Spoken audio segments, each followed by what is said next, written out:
শেখ, আমরা আমাদের দর্শকদের জানিয়ে দিতে চাই আমাদের অনুষ্ঠানের মূল উদ্দেশ্য হচ্ছে পবিত্র রমজানকে কাজে লাগানোর জন্য অল্প কিছু সময়ে অল্প কিছু শিক্ষা নিয়ে তা বাস্তব জীবনে প্রয়োগ করে আল্লাহ তাআলার সন্তুষ্টি এবং পরকালীন মুক্তি অর্জন করা। শেখ, আমরা চলে যেতে চাই আমাদের অনুষ্ঠানের মূল পর্বে।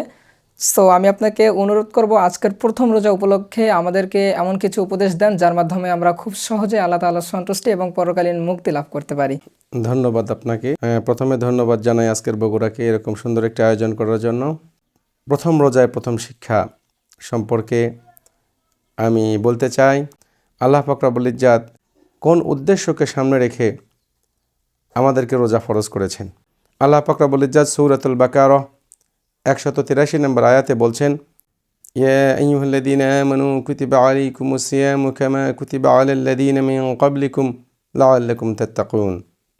হে ইমানদার মুত্তাকি বান্দাগণ, তোমাদের প্রতি রোজা ফরজ করা হলো যেমনইভাবে ফরজ করা হয়েছিল তোমাদের পূর্ববর্তীদের প্রতি। আশা করা যায় তোমরা তাকওয়ার অধিকারী হতে পারবে, মুত্তাকিদের মধ্যে শামিল হতে পারবে, তাকওয়াবান হতে পারবে। এখান থেকে আমরা বুঝতে পারি আল্লাহ পাক রব্বুল ইজ্জাতের মিশন অ্যান্ড ভিশন হলো রোজা আমাদের প্রতি ফরজ করার জন্য আল্লাহ পাক রব্বুল ইজ্জাতের মাকসাদ হলো আমাদেরকে মুত্তাকি বানানো। আলহামদুলিল্লাহ, আমরা আজকের প্রথম দিনের প্রথম শিক্ষা হিসেবে মাহে রমজানের রোজার সর্ববৃহৎ যে মাকসাদ তাকওয়া অর্জন, এই সম্পর্কে আলোচনা করতে পারি। কেননা লিআন্না তাকওয়া তাসুনুল আবদ আন মাকতিল্লাহি আযজা ওয়া জাল্লা, পৃথিবীতে সুন্দর একটি এলিমেন্ট, খুব ভালো একটি উপাদান, খুব ভালো একটি কাজ, যার মাধ্যমে আল্লাহ পাক রব্বুল ইজ্জাতের ক্রোধ, রাগ, ক্ষোভ থেকে মানুষ পরিত্রাণ পায়, সেই জিনিসটি হলো তাকওয়া। আল্লাহ পাক রব্বুল ইজ্জাত তাকওয়া ছাড়া বনি আদমের কোনো আমল কবুল করেন না। আপনারা জানেন, লা তুকবালুল আমাল ইল্লা বিশারতাইনি, বনি আদমের কোনো আমল আল্লাহর দরবারে কবুল হয় না দুইটা শর্ত ছাড়া। এক নাম্বার হলো আল ইখলাস, প্রত্যেকটি আমল, বনি আদমের প্রত্যেকটি আমল হবে একমাত্র আল্লাহ তাআলার জন্য, আর এটাই তাকওয়া। আর দুই নাম্বার হলো আল মুতাবিআতু লিরাসূলিল্লাহি সাল্লাল্লাহু আলাইহি ওয়াসাল্লাম, আর বনি আদমের প্রত্যেকটি কাজ হওয়া রাসূল মকবুল সাল্লাল্লাহু আলাইহি ওয়াসাল্লামের আদর্শ মোতাবেক। রাসূল সাল্লাল্লাহু আলাইহি ওয়াসাল্লাম যেই কাজ যেইভাবে করেছেন সেই কাজ সেইভাবে করা। অর্থাৎ এই আলোচনা থেকে আমরা বুঝতে পারলাম আল্লাহ পাক রব্বুল ইজ্জাত আমাদেরকে মুত্তাকি বানানোর জন্য মাহে রমজানের রোজা ফরজ করেছেন। তাহলে এই তাকওয়াই ভ্যালুয়েবল থিংস, তাকওয়াই মূল্যবান জিনিস। তাকওয়া ছাড়া যেহেতু আল্লাহ পাক রব্বুল ইজ্জাত আমাদের কোনো আমল কবুল করবেন না, সেহেতু আমাদেরকে মুত্তাকি হওয়া দরকার। প্রথম দিনেই রোজার প্রথম শিক্ষা হিসেবে আমরা কাজে লাগাতে পারি, আমরা শিখতে পারি, আমাদের জীবনে কাজে লাগাতে পারি তাকওয়াকে। কেননা লিআন্না তাকওয়া তাসুনুল আবদ আন মাকতিল্লাহি আযজা ওয়া জাল্লা, তাকওয়াই মানুষকে আল্লাহর ক্রোধ অভিসম্পাত থেকে দূরে রাখতে পারে। যেহেতু আপনাদেরকে একটি উদাহরণ দিয়ে এটার পরিষ্কার করতে চাই যে তাকওয়া ছাড়া আল্লাহ পাক রব্বুল ইজ্জাতের কাছে কোনো আমল কবুল হয় না। আপনারা জানেন, সুদীর্ঘ হাদিসে এসেছে, ইন্নাহু ফি বনি ইসরাঈলা রাজুলুন আবিদ, বনি ইসরাঈলে একজন আবিদ বান্দা ছিলেন। তিনি সদা সর্বদা আল্লাহর ইবাদত করতেন।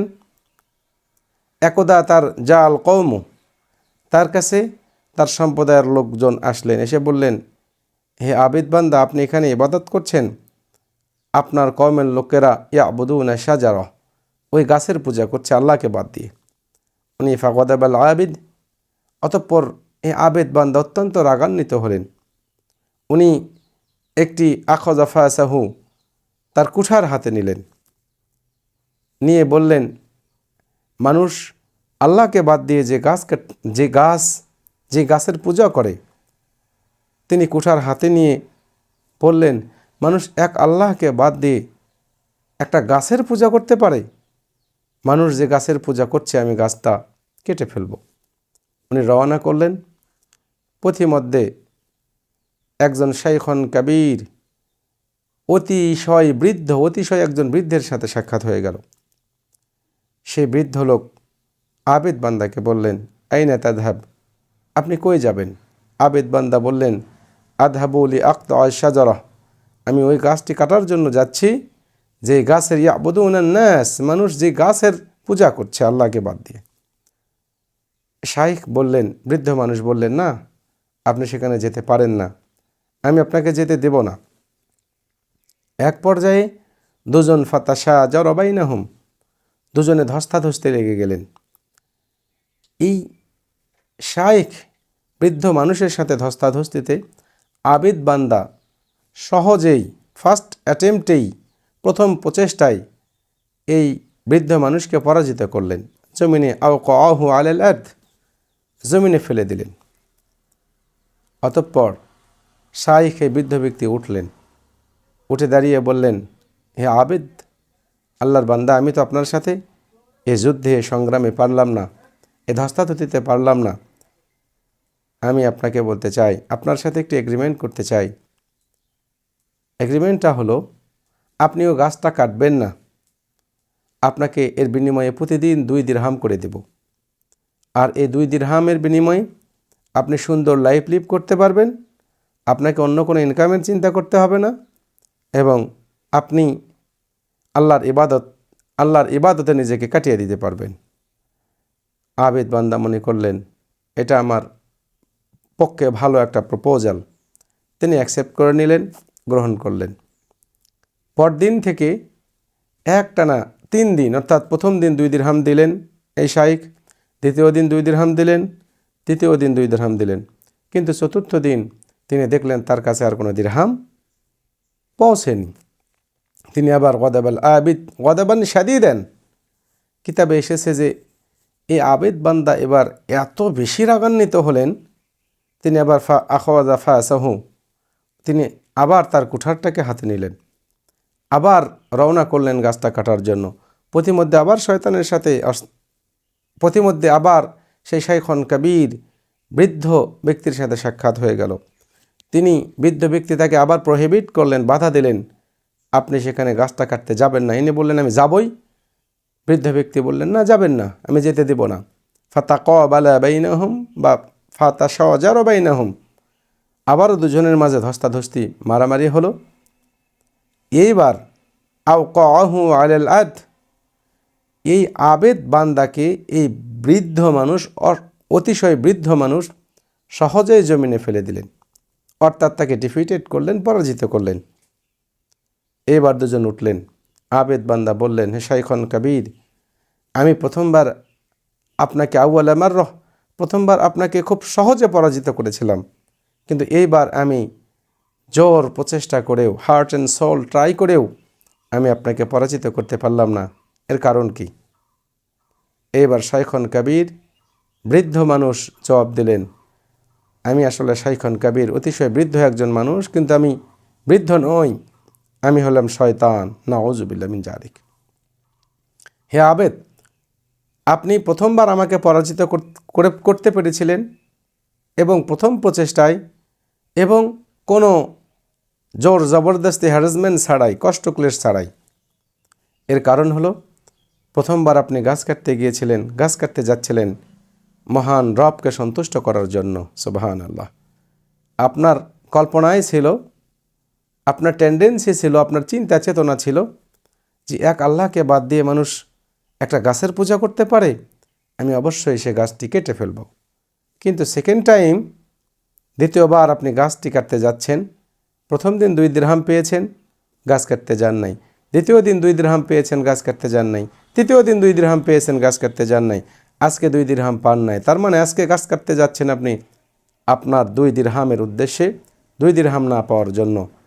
এটা আল্লাহর জন্য ছিল না, এটা ছিল আপনার ব্যক্তিগত, আপনার জন্য। আর এই কারণেই আমি আপনাকে সহজেই পরাজিত করেছি। আর জেনে রাখুন, আমি শাইখুন কাবীর নই, আমি হলাম ইবলিস, নাউজুবিল্লাহ। প্রিয় উপস্থিতি,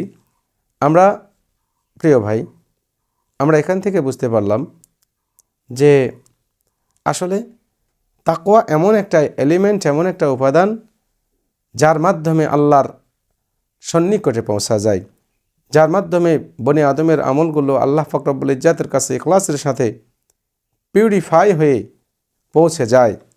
তাকওয়ার মাধ্যমে বনি আদম আল্লাহর সমস্ত রাগ ক্রোধ থেকে দূরে থাকতে পারে। আজকের প্রথম রোজার প্রথম শিক্ষা এটাই। আসুন আমরা সকলে মুত্তাকি হই। আল্লাহ পাক রব্বুল ইজ্জাত আমাদেরকে কবুল করুক। সকলে বলি আমিন। জি শেখ, আপনাকে অসংখ্য ধন্যবাদ আমাদেরকে এত সুন্দর একটা শিক্ষা বা উপদেশ দেওয়ার জন্য। সুপ্রিয় দর্শক, আজকের এপিসোডটা অনেক গুরুত্বপূর্ণ ছিল এবং আজকে থেকে আমরা নিয়ত করব যা শিখলাম তা বাস্তব জীবনে প্রয়োগ করার, এবং প্রত্যেক দিন এরকম এপিসোড আসতে থাকবে। এই এপিসোডগুলো দেখতে চাইলে প্রত্যেক দিন আপনাকে সেহরির সময় চোখ রাখবেন আমাদের ইউটিউব চ্যানেলে সবার আগে পাওয়ার জন্য। ইউটিউব চ্যানেলের লিঙ্ক আমাদের ফেসবুকের ফার্স্ট কমেন্টে দেওয়া থাকবে, আপনারা সেখানে ক্লিক করে যেতে পারবেন। এছাড়াও ফেসবুক পেজেও পাবেন, বাট ইউটিউবে খুব সহজে দেখতে পারবেন। সো অতীতের সকল কিছু ভুলে গিয়ে ফিরে আসি আল্লাহর পথে, রমজানকে কাজে লাগিয়ে অগ্রসর হই হেদায়েতের পথে। চোখ রাখুন প্রতিদিন সেহরিতে, আজকের বগুড়াতে। ধন্যবাদ।